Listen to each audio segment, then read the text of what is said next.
Em 1 Pedro, capítulo de número 1.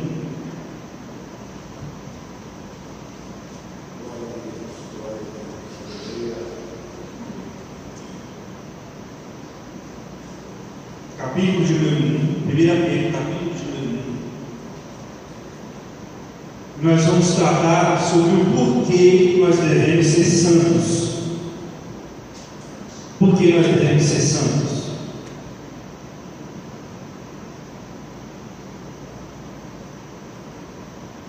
Fazer a leitura. Eu não fiz o slide desse tópico, porque, como eu tive que terminar a aula passada, se fosse para fazer o slide e apresentar o slide tudo certinho, ia ficar muito corrido.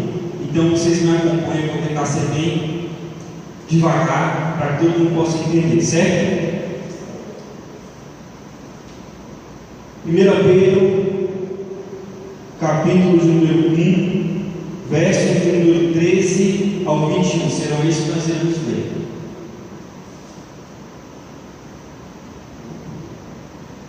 Portanto, cingindo os lombos do vosso entendimento, sede sóbrios, esperai inteiramente na graça que se vos ofereceu, na revelação de Jesus Cristo, como filhos obedientes, não vos conformando com as consciências que antes havia em vossa ignorância, mas começando aquele que vos chamou, sede vós também santos em toda a vossa maneira de viver.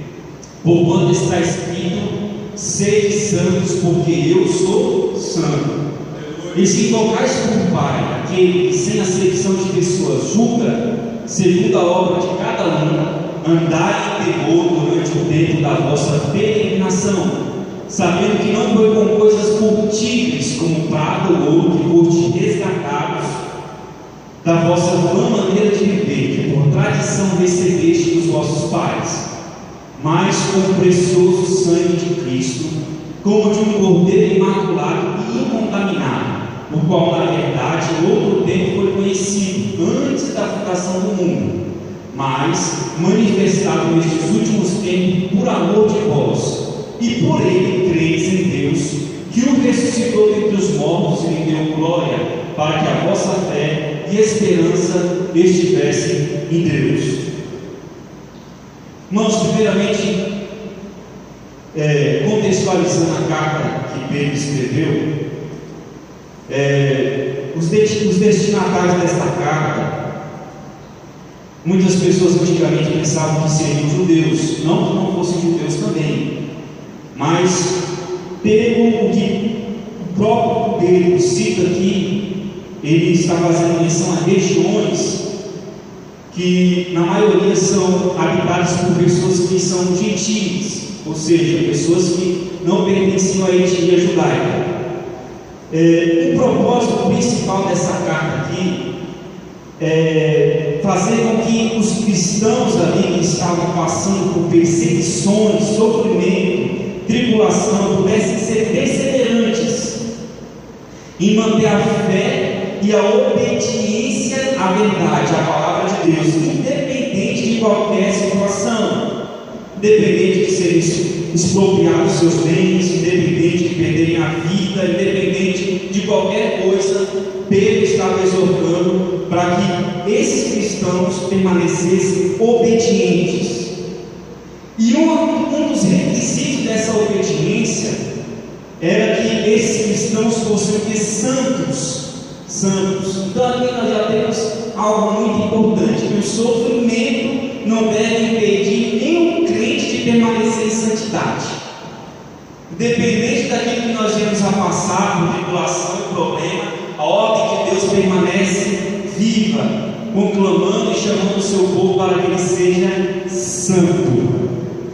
E nesses versículos que nós acabamos de ler, que trata do verso de número 13 ao verso de número 21, Pedro expõe algumas razões pelas quais o crente pode se sentir mais do que motivado para continuar andando em santidade. Para deixar mais claro os porquês devemos ser santos, eu dividi esse texto da seguinte forma: Do verso 13 ao 16, Pedro está nos dizendo que nós devemos ser santos devido ao caráter de Deus, ou seja, porque Deus é santo. No versículo de número 17, Pedro está dizendo que nós devemos ser santos devido ao nosso relacionamento com Deus, ou seja, porque nós invocamos a Deus como nosso Pai.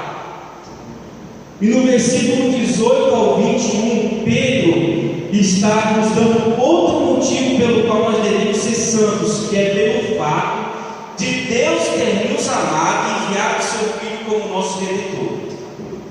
Então nós temos aqui 3 motivos que Pedro está dando nestes versículos pelos quais nós devemos ser santos. O primeiro é porque Deus é santo.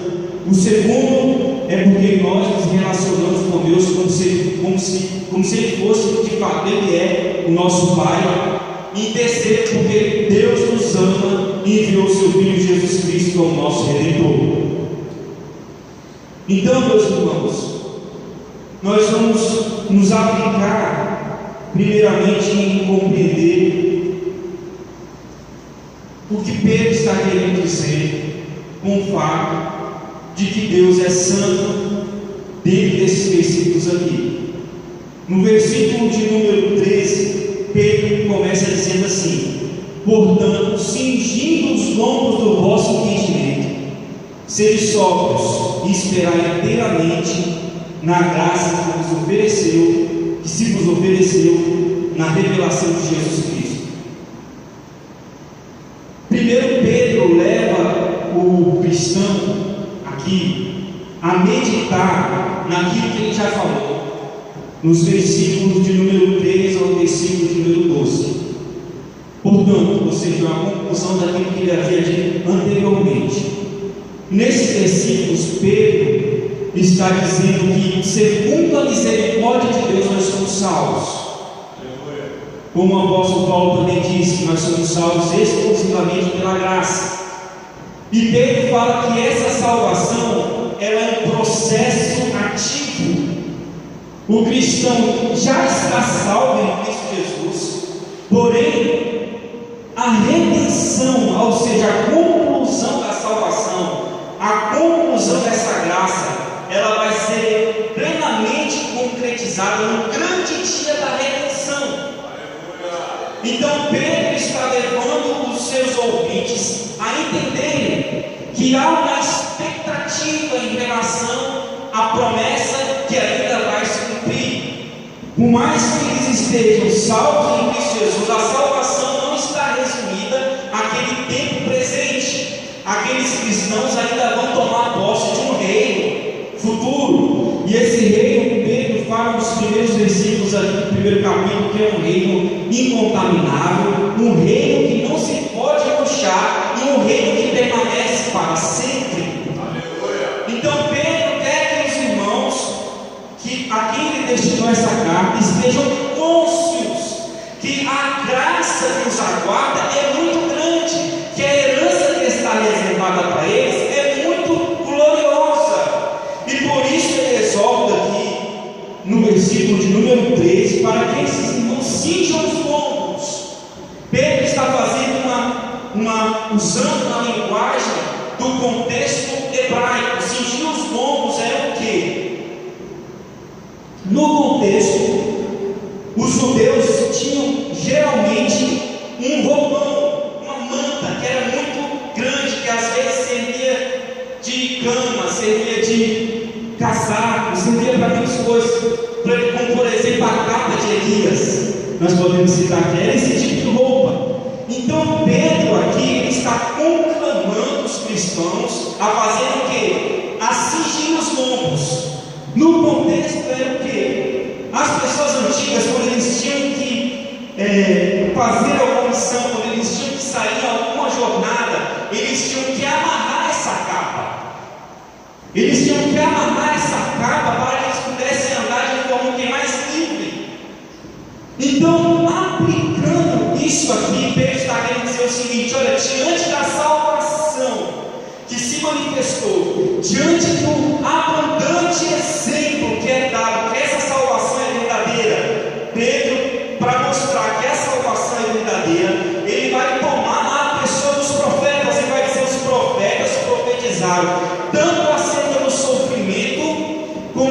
da glória que iria vir posteriormente sobre a pessoa de Jesus Cristo. E eles falaram com exatidão tal, para que vocês tivessem uma firmeza, para que vocês fossem desembaraçados de qualquer dúvida e suspeita diante da salvação que ia se manifestar. Então Pedro está querendo aqui que os cristãos tomem posse desse evangelho, dessa verdade, dessa revelação tão digna de confiança e andem com seus pés desembaraçados. E espere inteiramente no que Deus vai fazer. Então, a primeira coisa que Pedro está mostrando aqui, que em relação à santidade de Deus, nós temos que esperar com paciência, com fé, sem dúvida, porque aquele que começou a boa obra há de concretizá-la. O Deus que anunciou a salvação, que salvou, vai confirmar cada dia essa salvação, vai concretizá-la, sem nenhuma dúvida. Pedro está querendo que nós tenhamos segurança pelo caráter de Deus, que Deus vai fazer aquilo que Ele prometeu fazer. Esse é o primeiro aspecto que Pedro quer que nós olhamos diante do caráter de Deus. O segundo, Pedro está levando o cristão a entender o que Deus faz. O que Deus faz. Isso nós temos no versículo de número 14. Pedro está dizendo assim: como filhos obedientes, não vos conformando com as consciências que antes havia em vossa ignorância, mas começando a ver como chamou no 15, sede vós também santos em toda a vossa maneira de viver. Então o que Deus está fazendo aqui no presente é o que? Chamando o cristão a uma verdadeira conversão das paixões da sua carne, que abundavam na vida dele quando ele não conhecia a salvação, quando ele não conhecia o Evangelho. Ele era dominado por essas paixões. Mas agora que ele conhece o Evangelho, Pedro está exortando esses cristãos a serem obedientes a essa revelação e a viverem não mais conforme essas paixões que reinavam antigamente, quando eles eram ignorantes, mas a andarem conforme a nova revelação do Evangelho, da verdade que foi exposto diante deles. Então Pedro está chamando os cristãos aqui à conversão. Então é isso que Deus está fazendo, e Pedro leva os seus ouvintes a entenderem o que está acontecendo, que é o que? A chamada de Deus, a conversão de Deus, a conversão na qual Deus está chamando os cristãos de deixarem o mundo de pecado, de deixarem a vida promíscua, de deixarem mentir e falar a verdade, de deixarem os vícios, de deixarem de roubar, de deixarem de fazer qualquer que fosse comportamento errôneo, contrário à palavra de Deus, e viver uma vida agora conforme a vontade de Deus expressa na sua palavra. E agora o que Pedro vai mostrar aqui é mais magnífico ainda. Pedro vai falar o seguinte: olha, como é santo aquele que nos chamou. Então a chamada do cristão é uma chamada para Deus e pelo próprio Deus. O próprio Deus se coloca aqui como padrão do crente, e Deus não abre mão desse padrão. Deus nunca vai se abaixar para ser condescendente com os vícios e os pecados de ninguém. Deus sempre vai nos exortar o que é prosseguir na minha santidade, para sermos semelhantes à sua imagem e semelhança. E aqui nós temos uma revelação que Deus é o que? Santo. Essa é a natureza do nosso Deus. Deus é santo. Só existe um atributo na Bíblia que tem tanta ênfase em relação à pessoa de Deus, e nenhum outro mais tem, que é esse: santidade.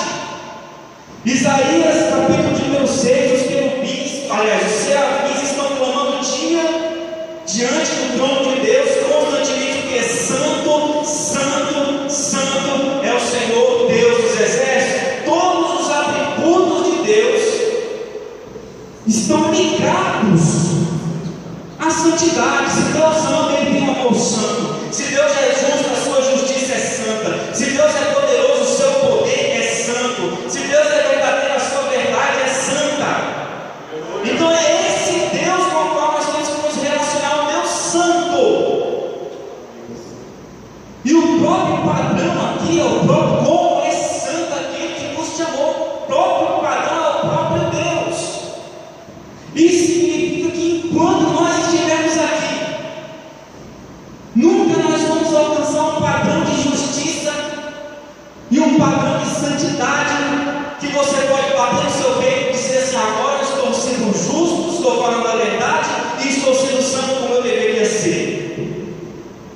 Porque o nosso padrão é muito elevado. Nosso padrão é o Deus Todo-Poderoso. Jesus falou: sede vós perfeitos, como é perfeito o vosso Pai que está no céu.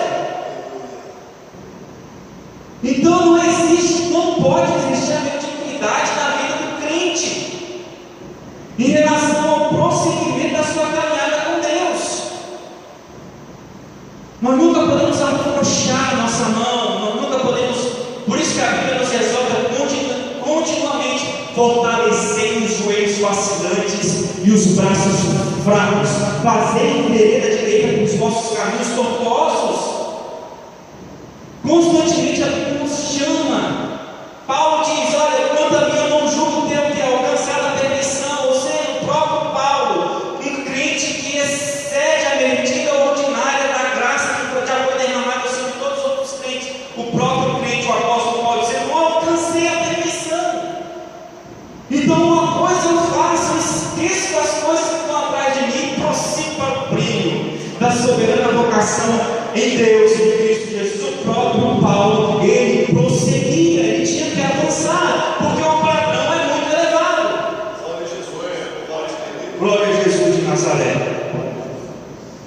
A outra coisa que Pedro vai destacar aqui é que, se Deus é santo, o que Deus quer? Qual é a vontade de Deus? E nós sabemos que Pedro coloca de uma forma muito peculiar, é uma vontade expressa, não é algo que está na nossa ignorância, não é algo que vai ter desculpa nem para mim nem para você. E Pedro coloca assim: olha, se você está ciente do que Deus vai fazer, se você está ciente do que Deus faz, e se você está ciente do que Deus é, então ouça a vontade de Deus também. E qual é a vontade de Deus que Pedro está destacando aqui? Escrito está. É uma vontade expressa. É algo para o conhecimento de toda a igreja.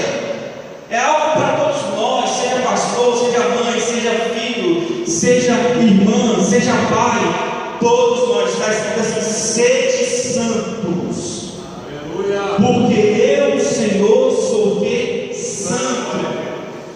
Essa é a vontade de Deus. Santidade. Nós temos trabalhado esse tema, e eu tenho colocado um versículo aqui de Hebreus: tende paz com os outros e santificação, sem a qual ninguém verá Deus, o céu santo. Aleluia. Glória a Jesus de Nazaré. Agora Pedro vai nos levar a outro motivo pelo qual nós devemos ser santos, e isso está no versículo de número 17. Pedro vai dizer assim: e se invocais por Pai, ou seja, que Pai é esse? Pai Santo. Já temos uma primeira revelação do atributo de Deus, santidade. O segundo, Pedro está falando aqui que esse Pai é aquele que, sem acepção de pessoas, julga segundo a obra de cada um. Andar em temor durante o tempo da vossa peregrinação. Aqui Pedro está nos levando a raciocinar em relação à coerência do nosso relacionamento com Deus. Se nós invocamos a Deus por Pai, o que a Bíblia diz acerca daqueles que verdadeiramente são filhos de Deus? Jesus falou para os fariseus o seguinte: olha, vocês dizem que são filhos de Deus, mas o que vocês estão fazendo comigo não é obra do meu Pai que está no céu. Nós sabemos que os fariseus e os escribas estavam tentando matar Jesus, e Jesus diz assim: vocês estão fazendo aquilo que vocês viram com o vosso pai, que é o diabo e é o pai da mentira. Então, se nós somos de fato filhos de Deus, se nós somos de fato filhos, um filho tem que imitar o seu pai. É isso que o Pedro está querendo dizer aqui. Não tem como você dizer que é filho de Deus e não imitar a Deus. Não tem, é uma incoerência. E E nós temos que prestar atenção no restante do versículo que Pedro está falando aqui. Se esse Pai ele é santo e nós temos que imitá-lo em santidade, tome cuidado com a incoerência. Por quê? Porque esse Pai também é justo. Olha como é que as palavras de Pedro elas trabalham em harmonia com o capítulo 17 do Evangelho de João. Jesus começa a sua oração dizendo: Pai santo e justo. Jesus começa a oração dessa forma: Pai santo e justo. E aqui nós temos Pedro primeiro descrevendo a santidade de Deus, e em segundo nós temos Pedro descrevendo a justiça de Deus. Se você se relaciona com esse Pai santo, muito cuidado com aquilo que você confessa. Se você chama ele de Pai, cuidado com aquilo que você faz. Irmãos, não há nada mais perigoso para um crente do que ele ser um crente apenas nominalmente. Não há nada mais perigoso do que para um crente do que ele ser um crente de fachada. Porque ainda que ele não seja uma pessoa salva, mas só pelo fato de ele estar aqui na igreja, só pelo fato de ele levar o nome de Jesus sobre a vida dele, isso acarreta em grande responsabilidade. Deus diz através dos Salmos que o nome dele é blasfemado entre os gentios por causa dos judeus. No contexto daquele salmo, Deus estava dizendo que a derrota dos judeus era a derrota de Deus, levando em conta o aspecto daquilo que estava acontecendo com os judeus devido ao seu pecado e a sua desobediência. Por quê? Pelo mesmo motivo pelo qual Moisés orou: Senhor, quem vão falar ao teu respeito se o Senhor pegar esse povo e destruir todo mundo aqui agora? Deus suportou os israelitas desobedientes aqui no deserto por 40 anos, sabe por quê? Por causa do zelo que ele tem pelo seu nome, por causa do zelo e o amor que ele tem pelo nome dele. Então, ainda que a pessoa professe o nome que é de Deus, ainda que a pessoa professe uma fé, e de fato essa pessoa não tem essa fé, e nem ande conforme essa fé, ai dessa pessoa, porque ela está blasfemando, ela está fazendo com que o nome de Deus seja mal visto, que a palavra de Deus seja mal vista. Por isso os apóstolos tanto exortaram em relação a isso: cuidado. Tem que haver uma coerência entre aquilo que eu confesso e aquilo que eu faço. Por isso que a Bíblia diz: sede imitadores de Deus como filhos amados, e oferecer o vosso corpo como um sacrifício vivo e agradável a Deus. Porque se eu confessar o nome de Deus e viver como um demônio lá fora, ai de mim. Pedro está querendo aplicar ao nosso coração o mesmo princípio que Jeremias aplicou aos seus contemporâneos. O que aconteceu na época de Jeremias vale muito para nós hoje, nós temos que prestar atenção. O que aconteceu? Os judeus estavam querendo escapar do juízo de Deus pelo seguinte fato: que eles tinham uma igreja, eles tinham a palavra de Deus nessa igreja, eles iam para a igreja todo dia, mas eles viviam como verdadeiros demônios fora da igreja. E eles diziam para si mesmo: de maneira alguma Deus vai destruir Jerusalém, porque nós temos o templo. Estou falando de Jeremias capítulo número 7. Nós temos o templo, nós vamos à casa de Deus, nós vemos as escrituras de Deus. Aí Deus fala para Jeremias: porventura minha casa é uma casa de pecado? Que adianta? Se você estudar a carta que o apóstolo Pedro escreveu aqui, você vai perceber que todos os exemplos práticos que Pedro vai dar em relação à esposa que tem que ser submissa ao seu marido, em relação ao servo que tem que trabalhar decentemente pelo seu senhor, em relação aos jovens que tem que respeitar os mais velhos, em todos os exemplos que Pedro vai dar, ele coloca o nosso relacionamento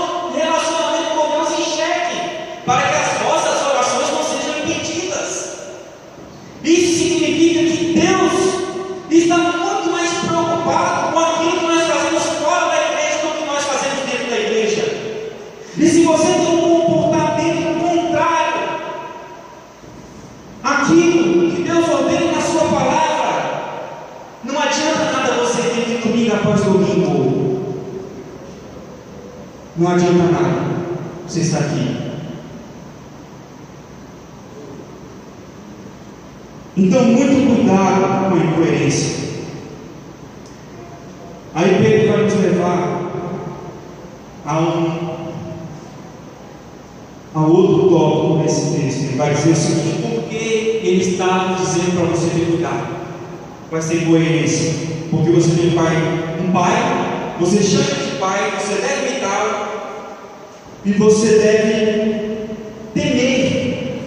Aí Pedro coloca no versículo aqui, no final, ele julga cada um segundo a sua obra, portanto, andar em temor durante o tempo da vossa peregrinação. Que Pedro está querendo dizer aqui: você não é eterno, você não vai viver para sempre, você é um peregrino. Peregrino é o quê?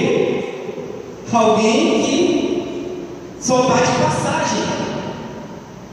Por isso que quando o apóstolo fala assim, lá no próximo livro, na segunda carta, ele diz assim: olha, eu tenho por certo, enquanto eu estiver nessa tenda, olha como é que Pedro se... Obrigado, enquanto Pedro diz assim, enquanto eu estiver nessa tenda, olha a palavra que Pedro usa: tenda, tabernáculo, algo que é móvel, algo que é precário, algo que tem que se movimentar. A vida de Pedro é uma vida de peregrinação. Quando ele escreveu essa carta, ele estava em Babilônia, mas não era Babilônia lá no tempo antigo, era Roma, era só a linguagem figurada que ele estava usando para se remeter a Roma. Então Pedro, o próprio apóstolo, ele se tratava como que uma pessoa peregrina, uma pessoa que estava aqui de passagem. E Pedro está dizendo aqui: olha, cuidado, porque você também é um peregrino, você também está aqui de passagem, vai ter um dia que é o dia do julgamento. Então por isso que você tem que ser santo, por isso que você tem que observar a fé que você professa, por isso que você tem que observar as atitudes que você não tem. Por quê? Porque um dia você vai ter que estar diante do trono de Deus e Ele julga de forma imparcial. Por isso que o apóstolo diz assim: quem é de Deus pratica a justiça, mas quem não é, não pratica a justiça. Então, como peregrino, um dia você vai estar diante desse juiz. Última razão. Um prejuízo em relação a que foi gravado na última aula. Nós perdemos o último tópico da exposição da carta de 1 Pedro, do versículo de número 13 a 21, acerca do tema que nós estamos tratando sobre o porquê devemos ser santos. Então, já indo para o último tópico, que se encontra do versículo 18 ao versículo 21, Pedro está nos dizendo aqui mais um motivo pelo qual nós devemos ser santos. E a síntese desse motivo é que nós devemos ser santos porque o Pai nos ama e nos enviou Jesus Cristo como Redentor. E isso está expresso aqui no versículo de número 18. E é a primeira questão que Pedro vai levar como fundamento para que os cristãos a quem ele dirigiu essa carta tenham uma vida santa. Ele vai dizer o seguinte, versículo de número 18: sabendo que não foi mediante coisas corruptíveis, como o prata ou o ouro, que fostes resgatados do vosso fútil procedimento, que vossos pais vos legaram. Então a primeira coisa que Pedro nos leva a olhar aqui é a seguinte: olha, vocês foram resgatados do vosso fútil procedimento.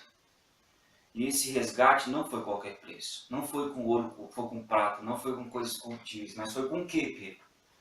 Foi com o sangue precioso de Jesus Cristo. É muito importante para a gente entender o valor e a eficácia do sangue de Jesus como fundamento da nossa vida santificada.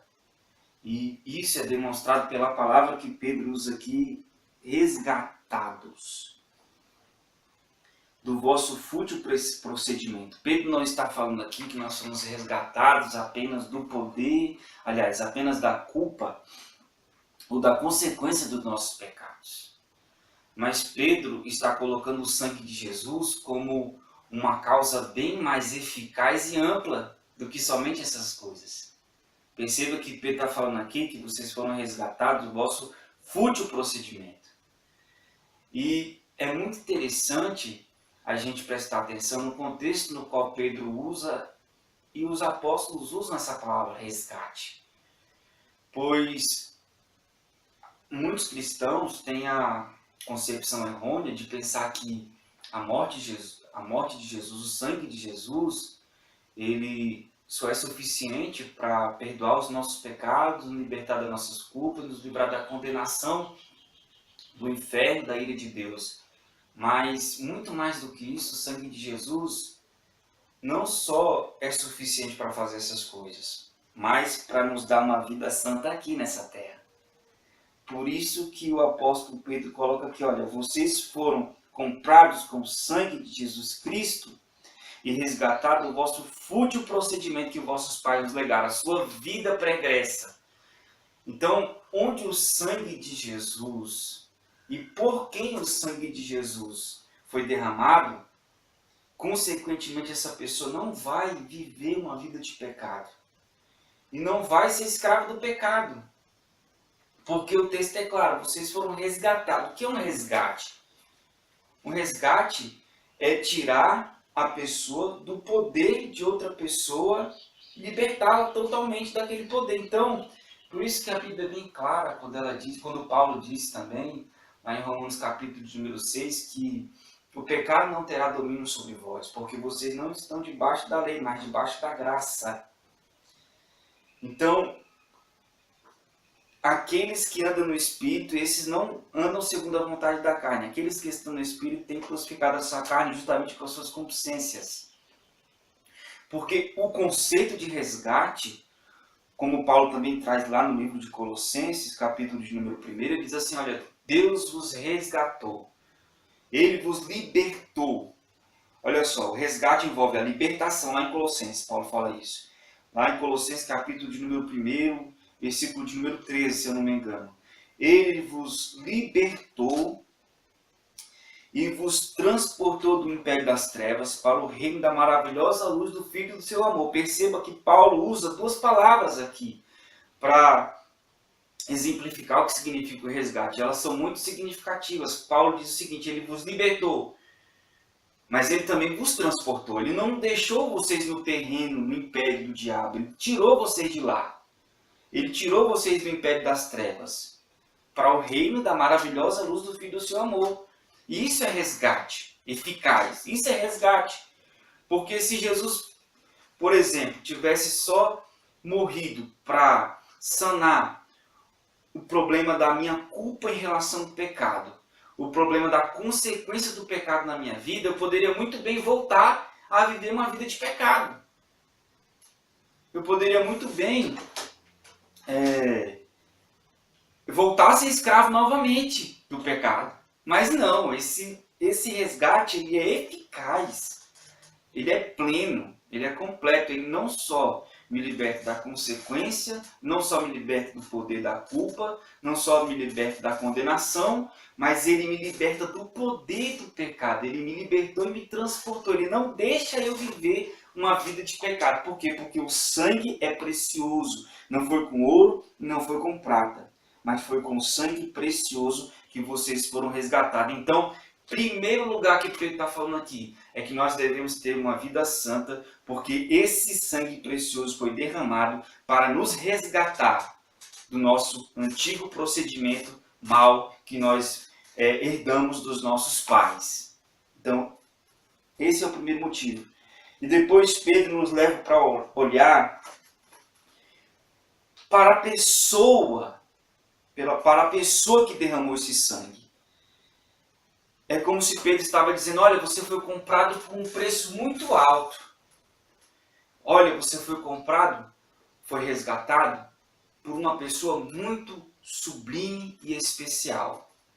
Aí Pedro vai nos levar a olhar para o preço que foi pago em relação ao nosso resgate, para nos dizer assim: olha, Cristo Jesus morreu e viveu, não para que nós vivêssemos uma vida de pecado, mas Cristo Jesus morreu e viveu, como o próprio Pedro coloca na epístola, e essas palavras que eu estou usando é deles, Jesus Cristo morreu e viveu para que nós, mortos para o pecado, vivêssemos para a justiça de Deus.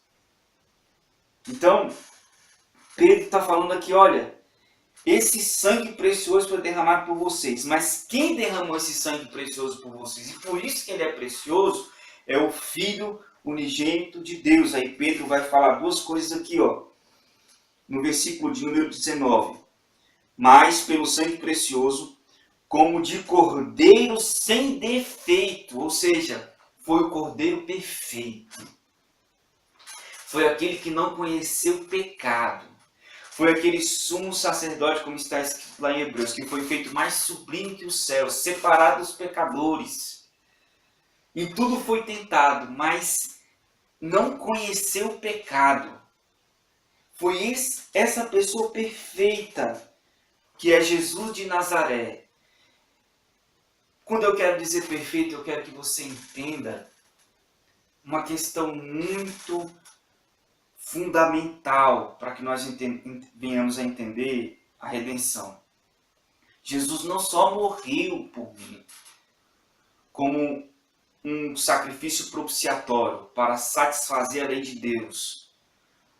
Jesus não só morreu pelos meus pecados, tomando meu lugar como substituto, fazendo a expiação perfeita. Não, Jesus, ele viveu por mim. Ele viveu uma vida perfeita, uma vida sem mácula. Ele se submeteu à lei de Deus como homem. Como homem, ele foi obediente.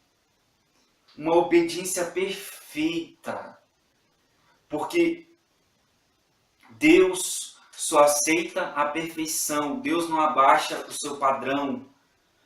E a Bíblia diz que Deus não nos salva a parte da sua justiça e a parte da sua santidade. Para que eu e você pudéssemos ser salvos de verdade e efetivamente, a justiça tinha que ser feita, o pecado tinha que ser cobrado. E o que foi que Deus fez para resolver esse problema? Ele enviou o seu Filho em semelhança da carne do pecado, condenou o pecado na carne do pecado, para que a justiça da lei se cumprisse em nós, para que o preceito da lei se cumprisse em nós que não vivemos segundo a carne, mas segundo o Espírito. Isso está escrito lá em Romanos, capítulo de número 8, versículo de número 2. Então, Deus estava reconciliando consigo mesmo o mundo sem imputar os seus pecados. Mas alguém teve que satisfazer a justiça de Deus. E essa pessoa que fez a satisfação da justiça de Deus, ofendida por causa dos nossos pecados, foi Jesus Cristo, o perfeito. Ele foi circuncidado, ele obedeceu a lei, ele obedeceu a lei de forma perfeita, ele suportou a afronta, ele desprezou a tamanha oposição contra si dos pecadores. Quando ultrajado, ele não tratava com ultraje. Quando ameaçado, ele não fazia ameaça. Mas ele suportou como um cordeiro mudo, foi levado ao matadeiro. E ele não pecou, ele não errou, ele não falhou. Se Adão caiu lá no Éden, um lugar sem nenhuma dificuldade, um lugar perfeito para o ser humano, Jesus ele foi e venceu o diabo lá no deserto, no lugar seco, um lugar sem água, um lugar sem comida, um lugar difícil. Jesus foi tentado lá. Como o nosso representante, ele venceu o diabo naquela tentação em Mateus capítulo de número 3. Jesus venceu a morte ao ressuscitar o terceiro dia, venceu os nossos pecados na cruz, fazendo expiação por eles. Então, é esse cordeiro que Pedro está nos apresentando aqui. O cordeiro o Cordeiro sem mácula, o Cordeiro sem defeito. Foi Ele que fez, foi Ele que viveu e morreu por nós. E não só a sua morte expiatória, por isso que eu falei para que você viesse a considerar não só a morte de Jesus, mas a vida de Jesus, porque é o aspecto que tanta obediência ativa, que é a obediência perfeita de Jesus Cristo em relação aos mandamentos de Deus, como a obediência passiva, que é o fato de Jesus ter se submetido à vontade de Deus para carregar o pecado de muitos no seu corpo e cravá-los lá na cruz do madeiro, são o fundamento da nossa redenção. E por que Deus fez isso? É o que Pedro nos leva a meditar aqui no versículo, e ao próximo tópico, né? Pedro primeiro nos leva a olhar para o preço que foi pago pela nossa redenção. Depois Pedro nos leva a olhar para quem pagou esse preço de redenção, que foi o Cordeiro sem defeito, sem mácula. E depois aqui Pedro nos leva a olhar para o motivo pelo qual Deus nos redimiu. Será que foi porque nós fizemos alguma coisa boa? Mas Pedro está dizendo aqui que não foi por qualquer coisa boa que nós tenhamos feito. Isso eu estou falando no versículo de número 20. Pedro diz o seguinte: conhecido com efeito antes da fundação do mundo, porém manifestado no fim dos tempos por amor de vós. Então aqui nós temos a resposta que o que fez Deus enviar Jesus Cristo não foi porque eu e você tivemos alguma atitude boa a respeito de Deus. Pelo contrário. Se nós fizermos uma análise assim, um pouco minuciosa, nós vamos ver, por exemplo, em Romanos capítulo 5, que Deus nos reconciliou quando nós éramos inimigos dele, quando nós éramos ímpios, quando nós éramos fracos, quando nós éramos pecadores. E o fato de nós fazermos alguma coisa relevante hoje na presença de Deus, como buscar ter uma vida santa, orar, procurar ouvir a palavra de Deus, temer a Deus, não se inclinar para o caminho mau, isso tudo é consequência da graça de Deus. E o resultado de Deus, e o motivo de Deus ter misericórdia para conosco não é porque nós fizemos qualquer obra boa, qualquer coisa de valia diante dos olhos de Deus. Porque a própria Bíblia diz que todos nós, lá em Isaías fala esse versículo e diz assim, que todos nós, todas as nossas justiças como trapo de imundícia diante de Deus. Efésios diz que nós éramos por natureza filhos da ira. O salmista diz que todos nós andávamos por caminhos que não eram bons, que não conheciam a paz, a nossa boca era como uma boca cheia de veneno, nossos pés são ligeiros para derramar sangue, e nós não conhecemos o caminho da paz. Não há o justo sequer, não há quem entenda Deus, não há quem busque a Deus, não há quem faça o bem. Todos se extraviaram, juntamente se fizeram inúteis. A Bíblia tem muitos exemplos e aplicações para nos fazer entender que Deus nos amou primeiro. E que a consequência de nós amarmos a Deus é o fato de Ele ter nos amado primeiro. Não é porque nós amamos primeiro a Deus que Ele nos ama. Não é porque nós temos fé ou fazemos boas obras que Deus usou de graça e misericórdia para conosco. Pelo contrário. Pelo contrário. A Bíblia deixa bem claro que a consequência da fé é a graça e que a consequência das boas obras é a graça. Como Paulo colocou lá em Efésios capítulo de número 2. Vocês são salvos pela graça, mediante a fé. E isso não vem de vós. É dom de Deus. Até a fé, que é o instrumento que nos liga à obra perfeita de Jesus Cristo, ela é um dom de Deus. Ela é um dom de Deus. É um presente de Deus. Jesus é o autor e consumador da fé. A fé vem pelo ouvir e ouvir a palavra de Deus. Então nós não temos nenhum motivo para que Deus viesse nos amar. Nenhum motivo. Pelo contrário, nós temos todos os motivos para que Deus não nos amasse. Mas mesmo assim, Pedro está dizendo aqui que por amor de vós, foi por amor, e é um amor que está subsidiado, não em qualquer, aliás, fundamentado, não em qualquer obra ou qualquer atitude da nossa parte, mas exclusivamente em Deus. E também é muito interessante nós notarmos o fato aqui, que Pedro está dizendo que Jesus Cristo foi conhecido antes da fundação do mundo, porém manifestado no fim dos tempos. O que Pedro está querendo dizer com essa parte? Que Jesus Cristo foi conhecido antes da fundação do mundo. Nossa garantia, o nosso fiador, o plano da salvação, a aliança da redenção, ela foi estabelecida na eternidade. Não foi algo que Deus fez como uma medida de urgência ou emergência em relação ao pecado de Adão. Não, o Cordeiro, a Bíblia deixa bem claro que o Cordeiro estava morto na fundação do mundo. Só que também para entender esse versículo nós temos que perceber algo um pouco mais complexo, que é o fato de que Jesus Cristo, ele que foi conhecido antes da fundação do mundo, ele é a causa da salvação, não só para os santos que viveram no Novo Testamento, mas para os santos que viveram no Antigo Testamento também.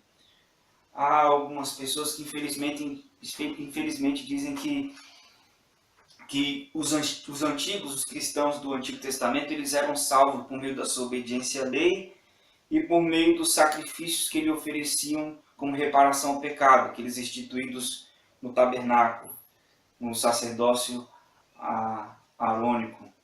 Porém, a Bíblia diz outra coisa. A Bíblia diz que o fato, eu vou abrir aqui em Romanos capítulo de número 3, para que nós possamos ter um entendimento melhor sobre esse versículo. Romanos capítulo de número 3, eu quero ler o versículo de número 26.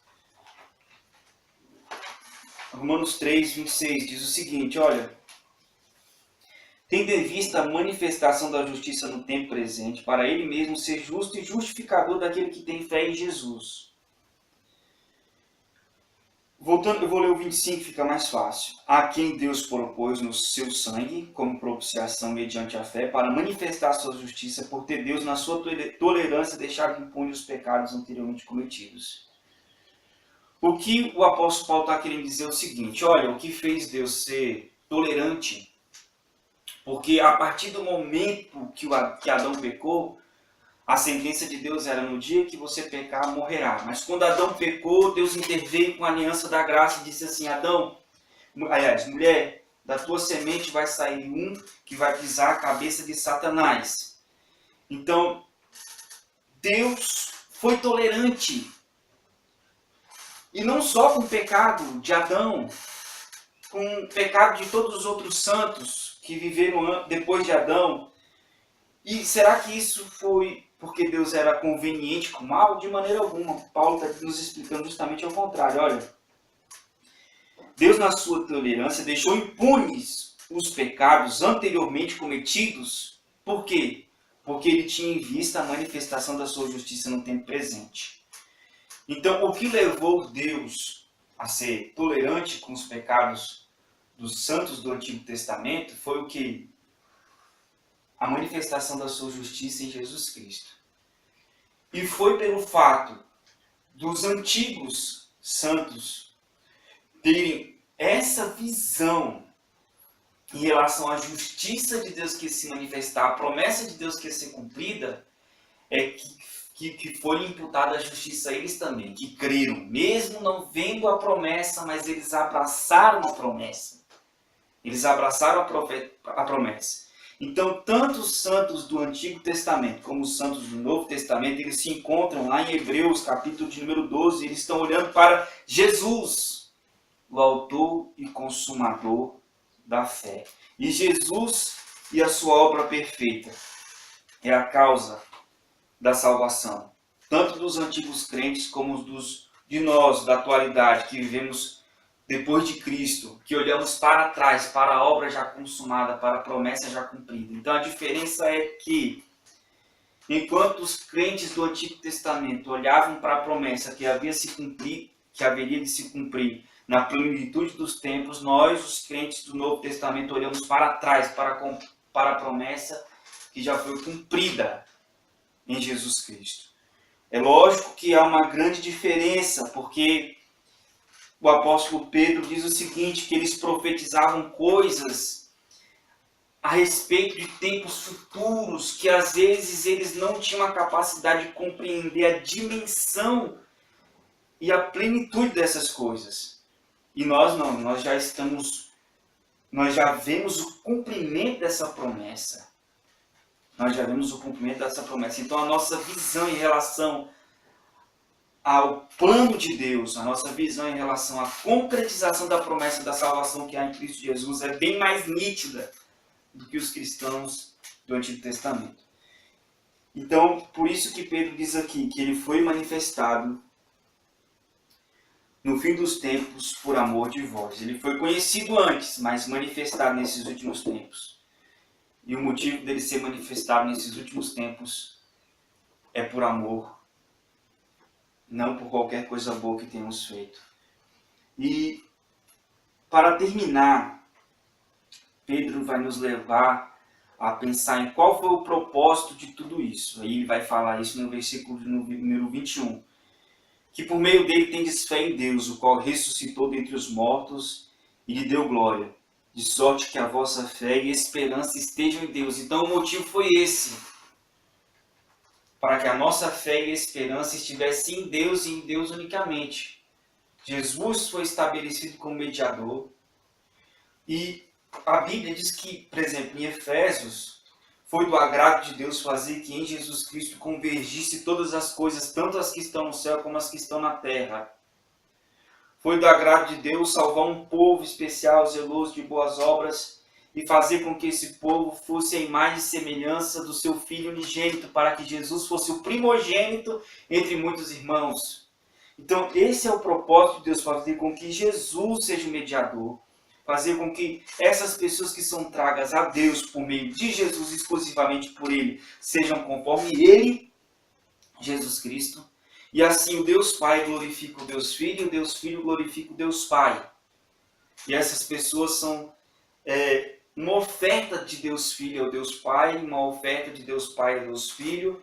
E tanto o Pai como o Filho enviam o Espírito Santo, e tanto o Espírito Santo glorifica a Deus Pai e Deus Filho por preservar, aplicar e consumar essa obra de redenção que foi realizada pela Trindade. E esse é o supremo propósito de Deus, a glória do seu glorioso nome. E isso está acima de tudo. Então, esse foi o principal propósito de Deus nos salvar, para o louvor da sua glória, para o louvor da sua graça, para o louvor do seu glorioso nome. Esse é o propósito, foi com esse propósito. Concluindo, meus irmãos, concluindo esse sermão, nós passamos por 3 tópicos, eu espero que vocês os tenham bem aplicado no coração. O primeiro motivo pelo qual devemos ser santos é em relação ao caráter daquele que nos chama, que Ele é santo, e porque Ele é santo, Ele vai consumar a obra que Ele intentou, certo? Como Ele vai levar a cabo a nossa redenção. Por isso que Ele diz lá no versículo de número 13, esperar inteiramente na graça que vos está sendo trazida. Essa graça vai ser consumada no grande dia da redenção, no grande dia no qual nós seremos glorificados e veremos a Jesus.